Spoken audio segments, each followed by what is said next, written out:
There is a country quietly building one of the most ambitious port empires on Earth. It sits right next to the world's most powerful waterway. It is expanding on both coastlines, on two seas, at the same time. That country is Saudi Arabia. In early 2026, it did something extraordinary. It called the operator of the Suez Canal and asked them for help, and they said yes. And what it is building right now could change who controls global trade for the next 100 years. Picture this. You have a package to send from Shanghai to Rotterdam, one of Europe's biggest ports. Without the Suez Canal, your package would have to sail all the way down the coast of Africa, around the Cape of Good Hope at the southern tip, and all the way back up. That detour adds roughly 6,000 extra nautical miles. That's like driving from New York to Los Angeles twice, just to add to your route. At its peak in 2023, over 26,000 ships made the crossing in a single year.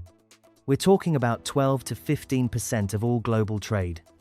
Oil from the Gulf, electronics from Asia, cars from Europe, chemicals, grain, machinery. It all flows through this one narrow strip of Egyptian desert. And Egypt charges for every single ship that passes through. In the fiscal year ending June 2023, the Suez Canal earned Egypt a record $9.4 billion in transit fees. That's more money than most countries earn from their entire tourism industry. This is Egypt's golden goose. It's their single most powerful economic asset. The one thing that keeps foreign currency flowing into a country that has been struggling with debt, inflation, and a population of over 106 million people who all need food, fuel, and jobs. Now, imagine someone building a way around it. That's exactly what's happening right now. Saudi Arabia has 3 major ports, and most people outside the shipping industry have never heard of any of them. Let's start with the biggest one. Today, this is the single largest port on the Red Sea. It handles nearly 6 million container units per year. Imagine stacking 6 million refrigerator-sized metal boxes stacked all the way into space and beyond. Jeddah sits right at the entrance to the Red Sea, on Saudi Arabia's western coast, almost directly parallel to the Suez Canal's southern entrance. Ships coming from Asia, heading toward Europe, pass within striking distance of Jeddah every single day. Historically, those ships would sail past Jeddah, continue up the Red Sea, enter the Suez Canal, pay Egypt their toll, and continue into the Mediterranean. Saudi Arabia looked at that picture for decades and decided they wanted a bigger piece of it. But Jeddah alone wasn't enough. Because Vision 2030 Saudi Crown Prince Mohammed bin Salman's master plan to transform Saudi Arabia's economy before the world stops needing oil turns Saudi Arabia into a global logistics hub, not just a country that ships oil out, a country that moves everything, sits at the center of global trade the way Singapore, Dubai, or Rotterdam do today. To do that, you need a network. So Saudi Arabia built one big port. Port number 2 is King Abdullah Port, about 100 kilometers north of Jeddah, designed to be state-of-the-art. King Abdullah Port began operations in 2013 and was officially inaugurated in 2019. In less than 4 years of full operation, it was already ranked among the world's top 100 ports. By 2021, the World Bank named it the single most efficient container port on the entire planet. It's being expanded aggressively, equipped with the latest automated cargo handling technology, and positioned as a next-generation transshipment hub. Here's what transshipment means. When a massive container ship crosses an ocean, it can't dock at every small port along the way. Instead, it goes to a massive hub, a transshipment port, where its cargo gets sorted, reloaded onto smaller ships, and distributed to dozens of smaller destinations. Think of it like a postal sorting center. The giant ship is the truck that comes from the factory. The transshipment hub is the sorting center. The smaller ships are the delivery vans. Whoever controls the best sorting centers controls the flow. Right now, the Persian Gulf's biggest transshipment hub is Dubai's Jebel Ali port. On the Red Sea and Mediterranean side, you have the Suez Canal zone and Tanga Med in Morocco. Saudi Arabia wants to put itself right in the middle of that map. Then there's port number 3, King Abdulaziz Port in Dammam, on Saudi Arabia's eastern coast, on the Arabian Gulf side. Dammam is Saudi Arabia's industrial heartland. It's where the oil and heavy manufacturing is. And King Abdulaziz Port is the gateway for all of that. What makes this 3-port strategy so smart? Saudi Arabia has coastline on 2 bodies of water, the Red Sea on the west, the Arabian Gulf on the east. That means Saudi Arabia can theoretically serve ships coming from the Atlantic and Mediterranean on one side and ships coming from Asia on the other side, without those ships ever having to enter the Suez Canal at all. You're not just building ports, you're building an alternative route. So Crown Prince Mohammed bin Salman, MBS, drew up a plan, Vision 2030, diversify, fast. The Saudi Ports Authority, called Mawani, received billions in investment to expand and modernize the kingdom's ports. The goal is clear and very specific. Make Saudi ports the preferred choice for ships crossing between Asia, Africa, and Europe. By 2030, Saudi Arabia wants to be handling 40 million container units per year across all its ports combined. For context, the United States, with 330 million people and dozens of major ports, handles roughly 55 million. Saudi Arabia, with 35 million people and 3 major ports, wants to capture more than 2/3 of that. In February 2026, the heads of the Saudi Ports Authority and the Suez Canal Authority sat down together at an international maritime conference in Egypt, Saudi Arabia, and Egypt.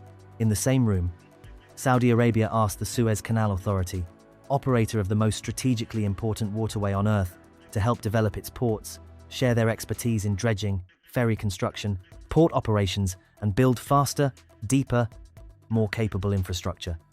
Think about what that means. It's like asking your biggest competitor to teach you their trade secrets, or hiring the world's best locksmith to help you build a door that makes their locks unnecessary. Why would Egypt agree to this? Egypt is in economic trouble. Since March 2022, Egypt's currency, the Egyptian pound, lost more than 68% of its value against the dollar. The country owes hundreds of billions in foreign debt. Inflation has crushed ordinary Egyptians. Then the Suez Canal, Egypt's greatest financial weapon, took a brutal hit. At its 2023 peak, over 26,000 ships a year were crossing through the canal. Then Houthi militants began attacking the Red Sea. Shipping companies panicked and rerouted their vessels around Africa. Canal revenues dropped 60% in a single year, a loss of nearly $6 billion. Suddenly, Egypt's golden goose wasn't laying quite as many golden eggs. Saudi Arabia, on the other hand, is sitting on a sovereign wealth fund, the Public Investment Fund, with assets that have now crossed $900 billion, closing in fast on $1 trillion. Saudi Arabia is one of Egypt's most important financial lifelines, having pumped billions of dollars into Egypt's struggling economy through direct investments and deposits. So when Saudi Arabia calls and asks for a partnership, Egypt answers, not because it's a great deal for Egypt strategically, because Egypt needs the relationship more than it needs to protect its long-term competitive advantage. This is how great powers move. Not always with threats and armies, sometimes just with money, patience, and a phone call. Here's the big question. Does any of this actually threaten the Suez Canal? The honest answer is not immediately, and maybe not ever completely. The Suez Canal has something Saudi ports can never fully replace: geography. That canal is already built. That route already exists. Tens of thousands of ships already use it. The infrastructure on both ends, ports, roads, rail lines, customs systems, has been built over 150 years. You can't just replace that overnight. Saudi Arabia doesn't need to replace the Suez Canal to hurt Egypt. It just needs to pull enough traffic away to make a difference. If Saudi transshipment hubs convince 10 or 15% of cargo ships to reorganize their routes to use Jeddah or King Abdullah Port as their sorting center instead of routing through Suez, Egypt's revenues drop. And in Egypt's current economic state, even a 10% drop in Suez revenues is a crisis. Meanwhile, Saudi Arabia captures that traffic, builds expertise, develops its logistics sector, creates jobs for its young population, and cements itself as an irreplaceable node in global trade. Slowly, quietly, politely, and with Egypt's own blessing.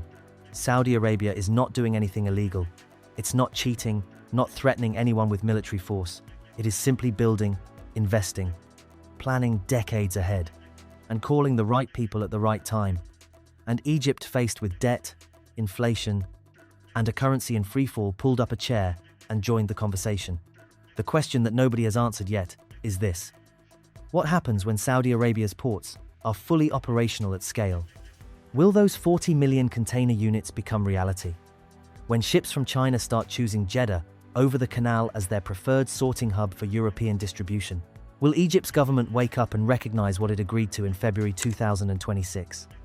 Or will history record that the Suez Canal's greatest threat didn't come from war, drought, or a ship stuck sideways across it, but from a cooperation meeting that sounded perfectly reasonable at the time? And most importantly, this Saudi port expansion is only one piece of a much larger game being played across the Red Sea, because there is one more player in this story, one we have not mentioned yet, a player that has been building ports, expanding influence, and funding infrastructure across East Africa and the Horn right on Egypt's other doorstep. That player's name is China. And if you think this project is ambitious, wait until you see what China is building next. Moving ships over mountains. Watch next. China built a ship elevator to cross mountains,